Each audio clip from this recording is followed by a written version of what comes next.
Querido, eu queria que você fechasse os teus olhos aí onde você está mesmo. Esse ventilador aqui, ele... Deus maravilhoso, Deus bendito, eu te agradeço pela honra da oportunidade de falar da tua palavra nessa noite, Senhor. Eu te agradeço porque tu tens me colocado diante de situações e assim como eu tenho dito para ti, eu não vou dizer não.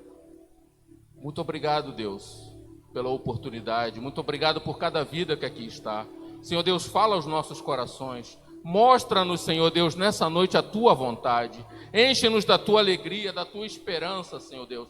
Traga sobre nós, Senhor Deus, a manifestação do teu Espírito Santo. Em nome de Jesus. Amém, Jesus. Queridos, nessa noite nós vamos ler a palavra. Está no livro de Marcos, capítulo 14, do versículo 1 ao 9. E diz assim: faltavam apenas 2 dias para a Páscoa e para a festa dos pães sem fermento. Os chefes dos sacerdotes e os mestres da lei estavam procurando um meio de flagrar Jesus em algum erro e matá-lo. Mas diziam: não durante a festa, para que não haja tumulto entre o povo. Estando Jesus em Betânia, reclinado à mesa na casa de um homem conhecido como Simão, o leproso, aproximou-se dele uma certa mulher com um frasco de alabastro, contendo um perfume muito caro, feito de nardo puro. Ela quebrou o frasco e derramou o perfume sobre a cabeça de Jesus. Alguns dos presentes começaram a dizer uns aos outros, indignados: por que esse desperdício de perfume? Ele poderia ser vendido por 300 denários e o dinheiro dado aos pobres. E a repreendiam severamente. Deixem-na em paz, disse Jesus. Por que a estão perturbando? Ela praticou uma boa ação para comigo. Pois os pobres vocês sempre terão consigo e poderão ajudá-los sempre que desejarem. Mas a mim vocês nem sempre terão. Ela fez o que pôde, derramou o perfume em meu corpo antecipadamente, preparando-o para o sepultamento. Eu lhes asseguro que onde quer que esse evangelho for anunciado, em todo o mundo também o que ela fez será contado em sua memória. Amém? Nós estamos falando de uma mulher que fez algo extraordinário para Jesus. No tempo que essa mulher toma essa posição, era um tempo que havia 3 grandes festas em Jerusalém, que era a festa das primícias, que era a festa de Pentecostes e a festa da Páscoa. A festa da Páscoa era a maior de todas essas festas. A população de Jerusalém, ela aumentava 5 vezes mais do que o normal na época da festa da Páscoa, porque o povo vinha de toda parte da Judéia para Jerusalém, de toda parte do mundo, para adorar a Deus na época da Páscoa.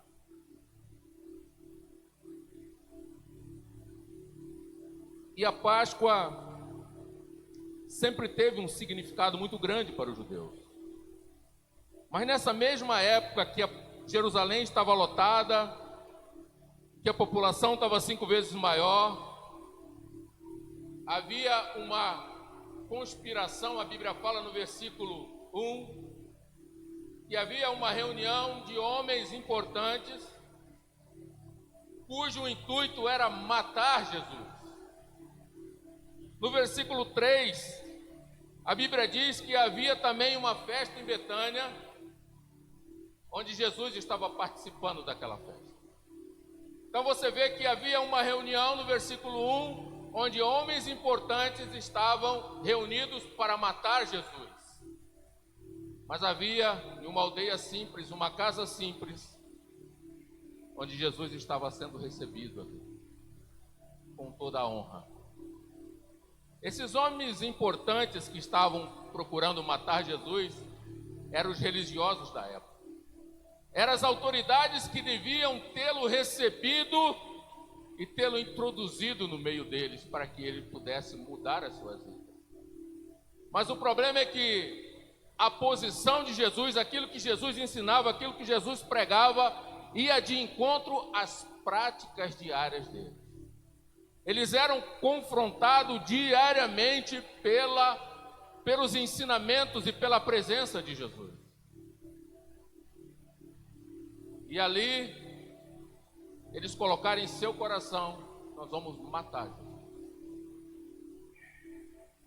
E nós vemos que, nesse mesmo tempo, há um povo que recebe Jesus como alguém muito especial na sua casa. E nesse tempo nós vemos uma personagem muito interessante, que é uma mulher. No Evangelho de Mateus e no Evangelho de Marcos, essa mulher ela não tem nome. Ela não tem uma identificação, fala-se apenas de uma mulher. Mas ela é um personagem central. Quem era essa mulher? Quem era essa mulher que derramou o bálsamo tão precioso sobre a cabeça de Jesus? Ela era nada mais, nada menos do que Maria, irmã de Marta, irmã de Lázaro, aquele a quem Jesus havia ressuscitado. Então ela tinha uma intimidade com Jesus, ela já tinha tido uma experiência com Jesus. E a gente vê que no capítulo, ela é citada 3 vezes na Bíblia, essa mulher.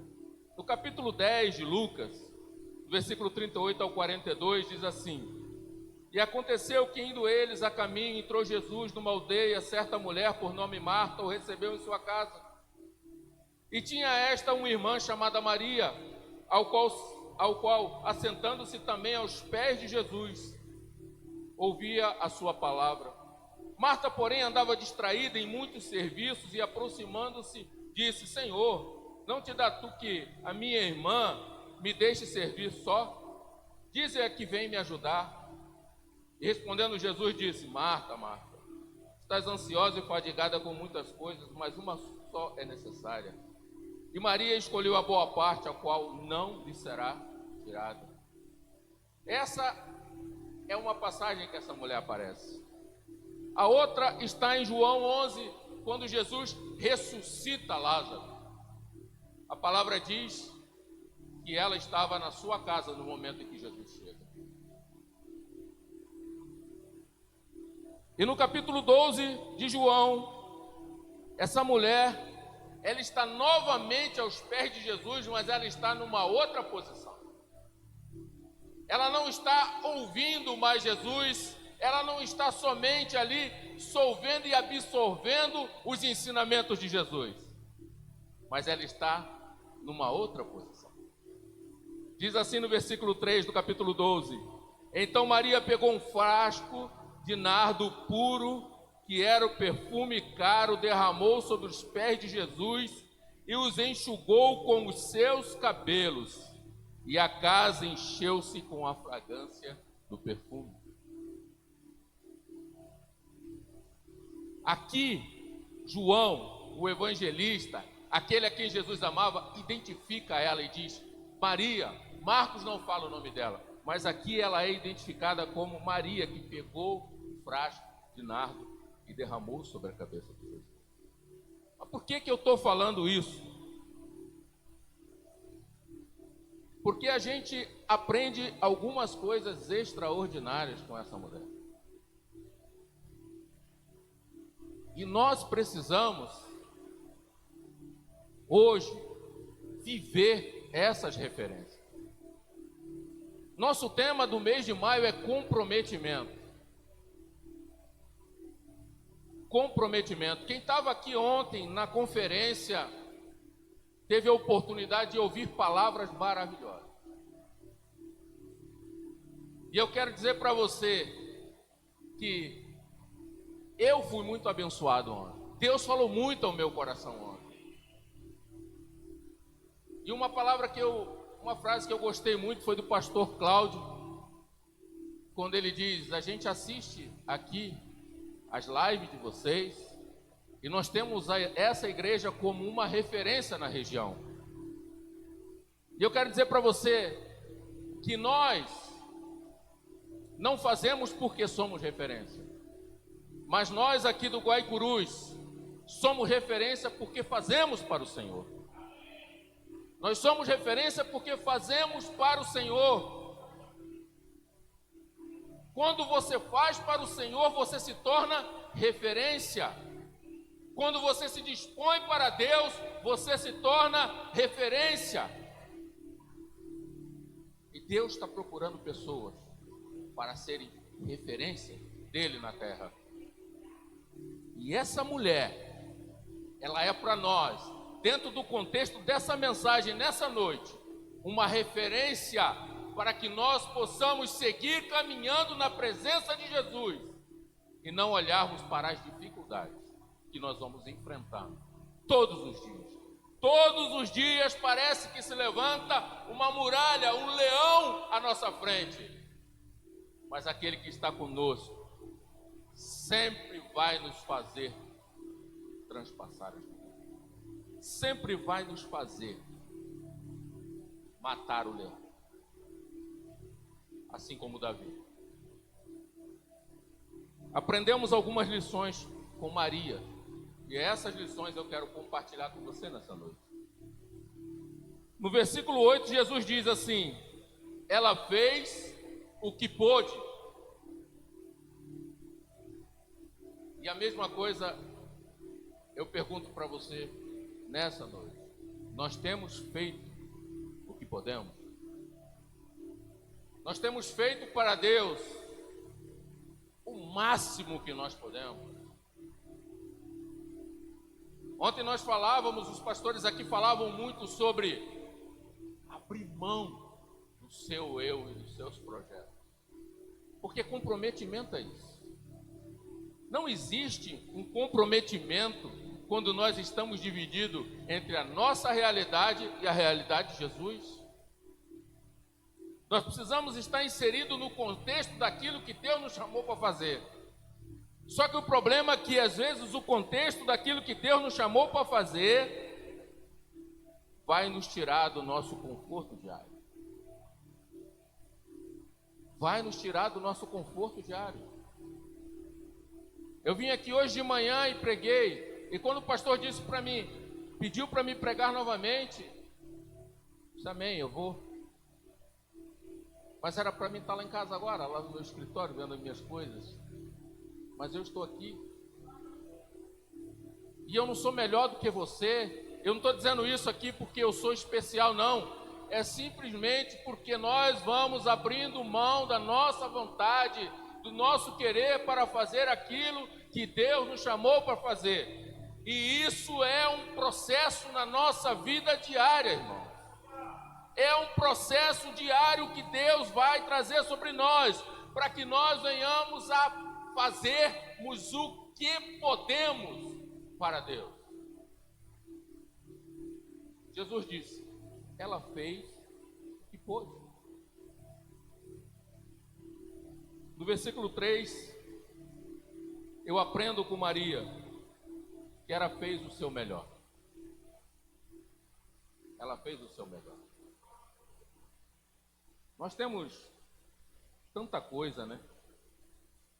Eu compartilhava de manhã com os irmãos que estavam aqui, que quando eu comecei a preparar essa palavra ontem à noite, e ela veio como um murro no meu peito. E é por isso que eu acho tão importante a palavra, nós lermos, nós vivermos, nós entendermos a palavra, nós ouvirmos a palavra todos os dias. porque é ela que vai transformando a nossa vida diária. Às vezes nós somos chamados para fazer e nós temos a consciência do nosso chamado, mas nós não fazemos o nosso melhor durante o nosso chamado. Eu aprendo que ela fez o melhor. O perfume que ela derramou sobre Jesus era um perfume caríssimo. Era algo muito precioso, porque você vê que o evangelista Marcos, ele diz que esse perfume, ele valia 300 denários. 300 denários, irmão, era o salário de um ano de trabalho, o salário de um ano de um trabalhador daquela época. Uma gota desse perfume, uma grama desse perfume valia 1 denário. E como que essa mulher pobre, numa aldeia pobre, ela juntou um vaso, um frasco de alabastro com 300 denários em perfume? Se ela era pobre, ela foi juntando paulatinamente, sacrificialmente, ela foi juntando. Por quê? Porque era comum nas mulheres dessa época elas juntarem um perfume precioso para o dia das suas núpcias, para o dia mais especial da vida dela, que era o dia do seu casamento. E aí você pensa comigo assim: você já imaginou uma moça que junta há vários anos um perfume precioso para usar no dia do seu casamento, e aí ela recebe uma visita na sua casa e ela pega aquele bem precioso que ela tem, quebra o vaso e derrama todo sobre a cabeça dele? Ah, meu irmão, a palavra fala que muita gente ficou indignada, muita gente ficou estressada, mas ela tinha um comprometimento no coração dela com Jesus. Ela sabia quem era Jesus e ela era uma apaixonada pelos ensinamentos, pela pessoa dele. Ela já tinha parado tudo, deixado sua irmã servindo sozinha e sentada aos pés de Jesus para ouvir as suas preciosas palavras. Ela estava lá no dia que Jesus gritou para Lázaro: Lázaro, vem para fora. Ela sabia quem era Jesus. Só pode ter comprometimento com Jesus quem sabe quem é Ele. Você sabe quem é Jesus na sua vida? Você sabe de onde Jesus te tirou? Você olha para trás e vê o lamaçal que você andava, porque eu olho e vejo o lamaçal que eu andava, e eu sou grato a Deus por Ele ter me tirado de lá. Somos gratos a Deus, por isso nós temos comprometimento com Deus, quando nós sabemos quem nós servimos, quando nós sabemos com quem nós andamos, quando nós muitas das vezes caminhamos pelo vale da sombra da morte, nós sabemos que Ele está conosco, que Ele é aquele que segura na nossa mão no momento de dificuldade. Esse é o Deus que nós servimos. Esse é o Jesus que nós servimos. Ela não olhou para o valor que ela tinha despendido para juntar aquilo ali. Ela não pensou: quando que eu vou conseguir juntar de novo um perfume desse? Não. Ela queria simplesmente honrar aquele que ela sabia que era o Salvador do mundo. Honrar aquele que da sua boca saíam palavras de vida, palavras de poder, palavras que transformaram a sua família. Eu agora não lembro o nome, eu estava pensando aqui. A aldeia onde era Betânia, ela tem um outro nome hoje, mas ela também é conhecida como lugar de Lázaro. Porque aquele foi um lugar famoso, onde Lázaro já estava morto, e aqueles que estavam em volta diziam: olha, Senhor, já cheira mal. Mas não importa se já cheira mal, aonde Jesus chega, Ele tem poder para transformar o que cheira mal em perfume precioso. Aonde Jesus está, irmãos, existe vida, existe transformação, existe mudança. Aonde Jesus está, ninguém pode ficar como antes. Aonde Jesus está, há transformação e a mudança. A terceira coisa que eu aprendo com Maria, e eu falei já mais ou menos, é que ela fez isso sacrificialmente. Ela era uma mulher pobre, vivendo numa aldeia pobre, mas ela não olhou para isso. Agora, um outro ponto que eu aprendo com essa mulher, extraordinária. Porque aquele que é extraordinário para Deus, irmão, não é aquele que é famoso, não é aquele que é conhecido. Até aquele que é famoso e conhecido pode até ser extraordinário para Deus, mas Deus, Ele olha o nosso coração. Ele conhece a minha vida só. O que eu aprendo com Maria é que, apesar das críticas, ela fez o que ela achava que era importante para Jesus. Eu quero dizer para você nessa noite, toda vez que você for fazer algo relevante para Deus, você vai receber críticas. Vão falar de você, vão te criticar, vão te malhar. Mas não importa o que digam, tenha os seus olhos fixos naquele que te chamou. Não importa o que falem de você, se você está andando certo, se você vive em santidade, se você anda de acordo com a palavra, siga o teu caminho, porque Deus vai te honrar. Deus, Ele vai te honrar. Eu queria ler versículo 4.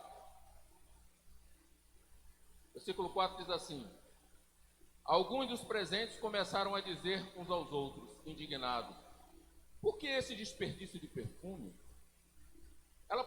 Ele poderia ser vendido por 300 denários e o dinheiro dado aos pobres, e os repreendia severamente. E a repreendiam severamente. E aí no 6 Jesus disse: deixe-na em paz, disse Jesus. Por que estão perturbando? Ela praticou uma boa ação para comigo. Quando eu leio essa mesma passagem, no capítulo 12 de João, quem é que puxou o coral da crítica contra essa mulher? Quem foi que puxou o coral de crítica contra Maria?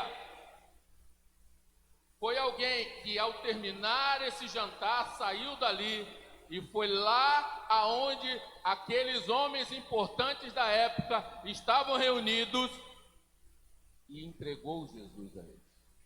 Judas Iscariote. Judas andou com Jesus, caminhou com Jesus durante praticamente os 33 anos e meio de ministério de Jesus na terra. Porém, ele não aprendeu nada do que Jesus falou, porque o coração de Judas estava em outros lugares e em outras coisas. Judas foi o primeiro a levantar a crítica sobre a mulher. Meu Deus, mas todo esse dinheiro, porque o avarento é assim. O avarento, ele diz logo: para que esse desperdício? Para que todo esse dinheiro investido nisso? A gente vê nessa passagem que eles se indignaram com ela, murmuraram contra ela, perturbaram ela. E a coisa foi tão feia que Jesus teve que intervir. Quero dizer para você, como eu já disse, ninguém faz nada importante para Deus sem ser criticado, sem que haja murmuração, sem que haja oposição. Mas eu aprendo uma outra coisa com essa mulher. Ela fez exclusivamente para Jesus. Nós estamos vivendo uma sociedade narcisista hoje, onde tudo que a gente faz, a gente tem que dizer: o fulano é fulano de tal. Vocês já viram aquelas reuniões lá do Congresso Nacional? Que coisa vergonhosa. Vossa Excelência é um ladrão. Vossa Excelência não presta. É uma coisa nojenta de se ver. Mas quando a gente faz exclusivamente para Jesus, a gente não fica com característica, com bajulação. A gente faz para Ele. E a gente espera dele a honra e o reconhecimento. E nada que fazemos para o Senhor, Ele é em vão. Nada que nós fazemos para Deus, Ele passa despercebido. Ele pode passar despercebido pela sua liderança, Ele pode passar despercebido por aquele que te ajudou, porque nós somos humanos. Mas quando nós fazemos para Ele, tudo está guardado, tudo está registrado. E no tempo certo, Ele vai honrar a tua vida. No tempo certo, Ele vai te dar o galardão. Na eternidade, você vai estar para sempre com Ele e vai receber dEle aquilo que Ele prometeu para você.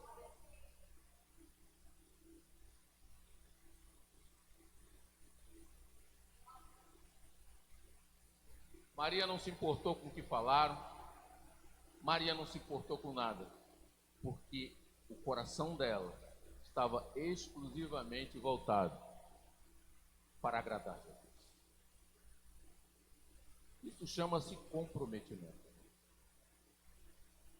Gratidão, um coração agradecido por tantas coisas que aquele homem simples, mas tão poderoso, fazia e acontecia por onde ele andava. E uma coisa que eu quero, a última, que eu aprendo com ela, e essa é muito importante para nós nesse dia, é que Maria fez no tempo certo. No tempo certo. Como o pastor falou para o Wagner aqui, está chegando o tempo. E eu sei que o coração dele deve sangrar. Puxa, o Wagner, que está sempre comigo. Mas aquele que faz para o Senhor é desprendido dessas coisas. A gente não prepara ninguém para nós, mas a gente prepara para o Senhor Jesus.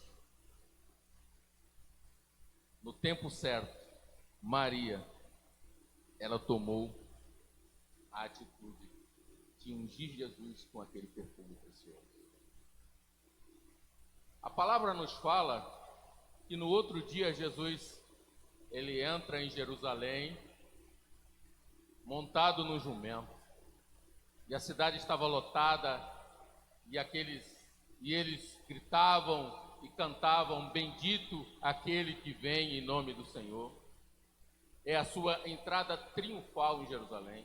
A palavra também nos conta que ele chega na porta da cidade e ele chora copiosamente por Jerusalém.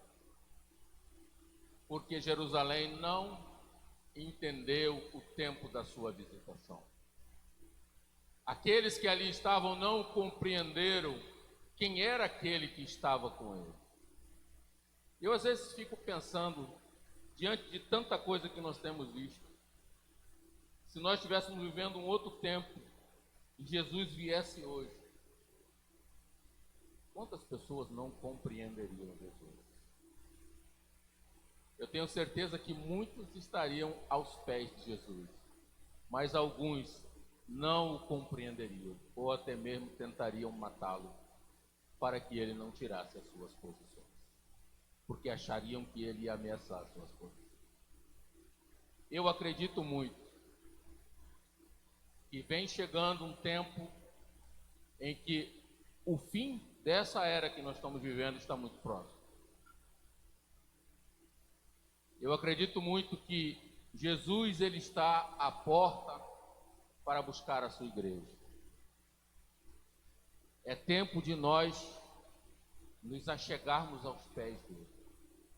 É tempo de nós nos colocarmos na presença dele para vivermos o melhor que ele tem para nossas vidas.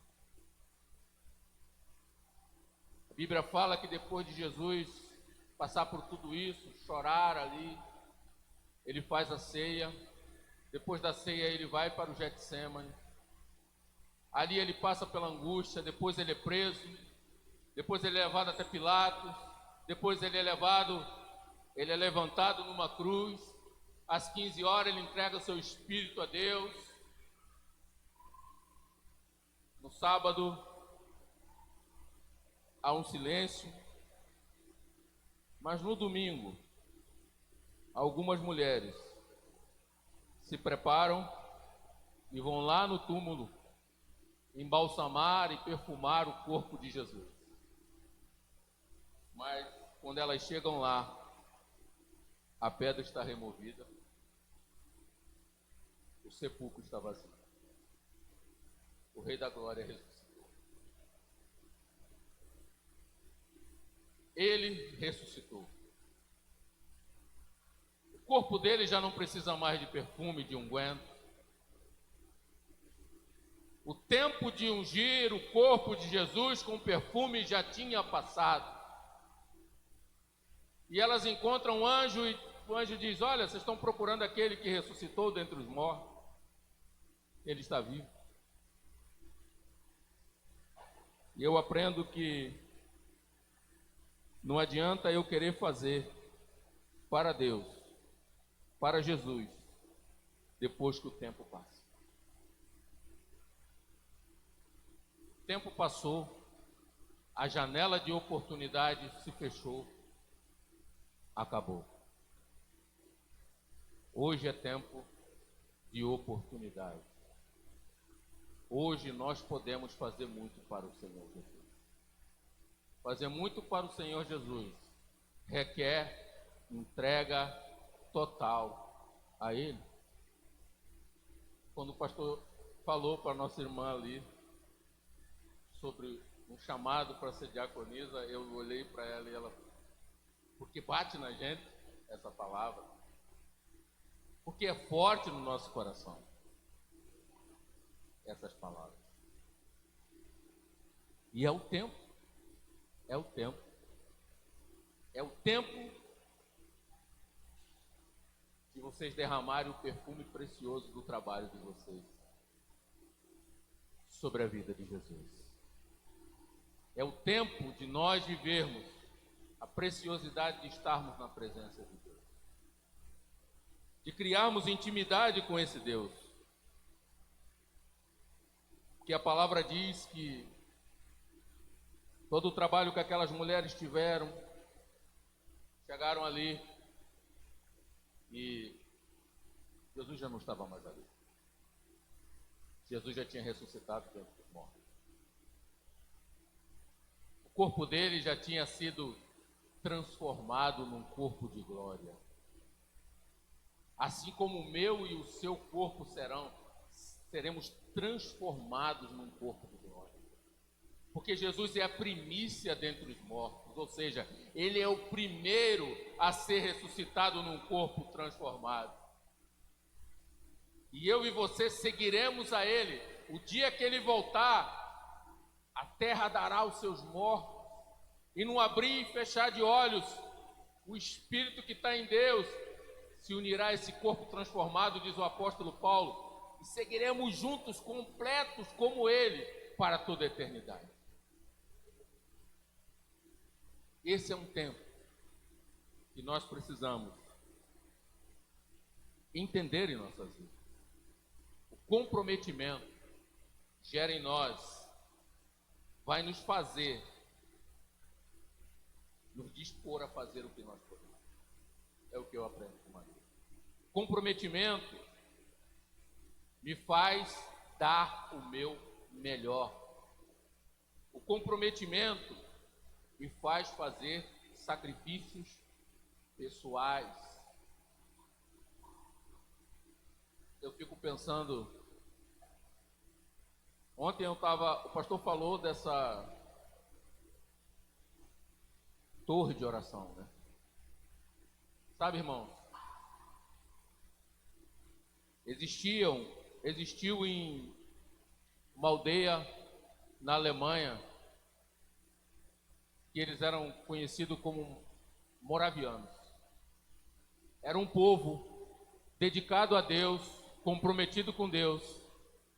E esse povo, eles construíram lá uma oração de 24 horas que durou quase 100 anos. 24 horas por dia esse povo orava, quase 100 anos. Vocês têm ideia, eles eram pobres, mas juntavam 25 moravianos e enviavam missionários e mantinham esses missionários em suas missões. E quase 100 anos orando, 24 horas por dia. Para você ter uma ideia disso, eles ficaram sabendo de uma ilha onde havia somente escravos. Isso é história, irmão, não é Bíblia, é história.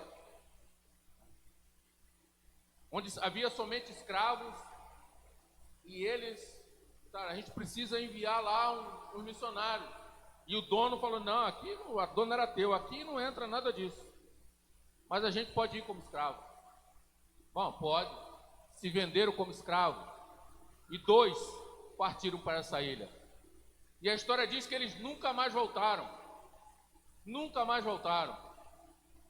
Mas eles disseram, não, nós vamos fazer esse sacrifício para que esse povo dessa ilha possa conhecer a grandeza desse Jesus.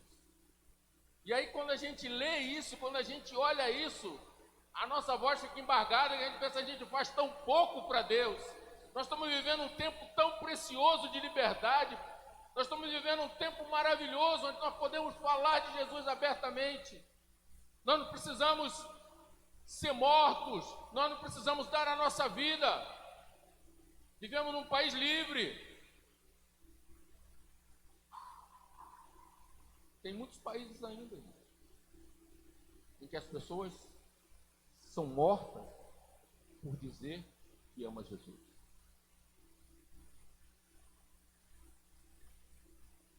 Não é difícil ter comprometimento com Jesus no Brasil. Você imagina que sacrifício é esse? Que comprometimento é esse com o reino de Deus? Nada valia mais a pena para eles do que anunciar o Evangelho de Jesus. Eu aprendo também a não dar ouvidos às críticas, não importa o que estão falando. Eu aprendo a agradar exclusivamente a Jesus. Eu aprendo, eu acho que o mais importante é fazer as coisas no tempo certo. É aproveitar aquilo que Deus está te dando na sua mão para fazer no tempo certo. Todos nós, um dia, olharemos Jesus face a face. Todos nós um dia seremos fitados pelos olhos do Rei da Glória. Todos nós um dia vamos estar de pé diante dele. Seja para receber uma coroa de glória, seja para receber o castigo eterno. E eu espero em Deus que estejamos em pé diante dele para recebermos uma coroa de glória. Que a palavra diz que nada pode nos separar do amor de Deus. Nada pode separar você do amor de Deus, a não ser o seu pecado, a não ser as suas falhas, a não ser a sua falta de comprometimento com Deus. Essa é a mensagem que eu tenho para nós nessa noite. Que nós tenhamos comprometimento e possamos viver a plenitude de Deus em nossas vidas.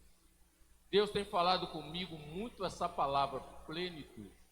Não sei o que Ele quer com essa palavra, mas eu creio que nós precisamos viver a plenitude de Deus em nossas vidas. Eu tenho estudado muito sobre casamento, sobre relacionamento, e eu digo para vocês assim, irmãos, eu não aceito, eu não acredito que o casamento é o que as pessoas dizem por aí. O casamento tem que ser algo precioso para nós. E o que gera isso em nós é o comprometimento. O que vai gerar isso em nós é o comprometimento. Vamos colocar de pé. Eu queria fazer uma oração com você.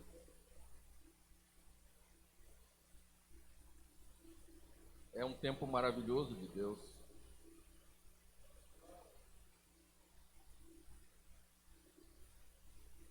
Depois vocês procuram lá no Google sobre os moravianos. Vocês vão falar que povo doido é esse. Porque todo aquele que está em Jesus é meio doido. As coisas de Deus são loucura para o mundo, irmãos. As coisas de Deus são loucura para o mundo.